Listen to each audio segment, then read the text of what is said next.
पुढे जाऊयात, पुण्यातून बातमी आहे। भोंदू खराच्या प्रकरणानंतर आता ग्रामीण भागातही भोंदू बाबांविरोधात संतापाची लाट उसळल्याचं पाहायला मिळतंय। खेड तालुक्यातील पाईट सावंतवाडी परिसरात एका भोंदू बाबानं महिलेची 5,000ची फसवणूक केल्याचा प्रकार समोर आला।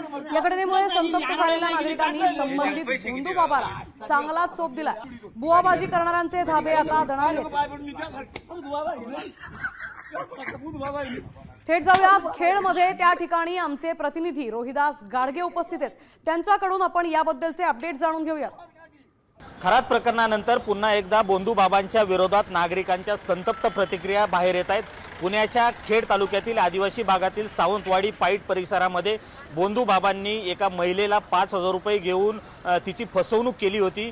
महिलेला विविध प्रकारच्या अडचणी सांगून तिच्याकडून तोडगा काढण्यासाठी 5,000 रुपये घेतले आणि हेच साधू बाबा पुढच्या 1-1.5 महिन्यामध्ये या परिसरात दिसून आल्यानंतर या नागरिकांनी साधूंना, त्या भोंदू बाबांना चोप दिलेला आहे। खरं तर महिलांच्या भोळेपणाचा फायदा घेऊन महिलांकडून पैसे उकळण्याचा हे भोंदू बाबा प्रकार करत होते। आता खरात प्रकरणानंतर नागरिक कुठेतरी सतर्क झाल्याचं पाहायला मिळते। गावागावात फिरणारे हे भोंदू बाबा आता नागरिकांच्या रडारवर आलेत, कारण नागरिकांच्या भोळेपणाचं विविध अडचणी सांगून त्यांची फसवणूक केली जाते। आता ही आर्थिक फसवणूक नागरिक स्वतः थांबवत आहेत, कारण या नागरिकांनी आता या भोंदू बाबांच्या विरोधात मोहीम उभी केली। रस्त्याला दिसले तरी नागरिकांची फसवणूक करू नका अशा पद्धतीच्या त्यांना सूचना दिल्या जातात। त्याच पद्धतीने न ऐकणाऱ्यांना चोपही दिला जातो। त्यामुळे खरात प्रकरणानंतर पुन्हा एकदा नागरिकांच्या रडारवर भोंदू बाबा आल्याचं पाहायला मिळतंय।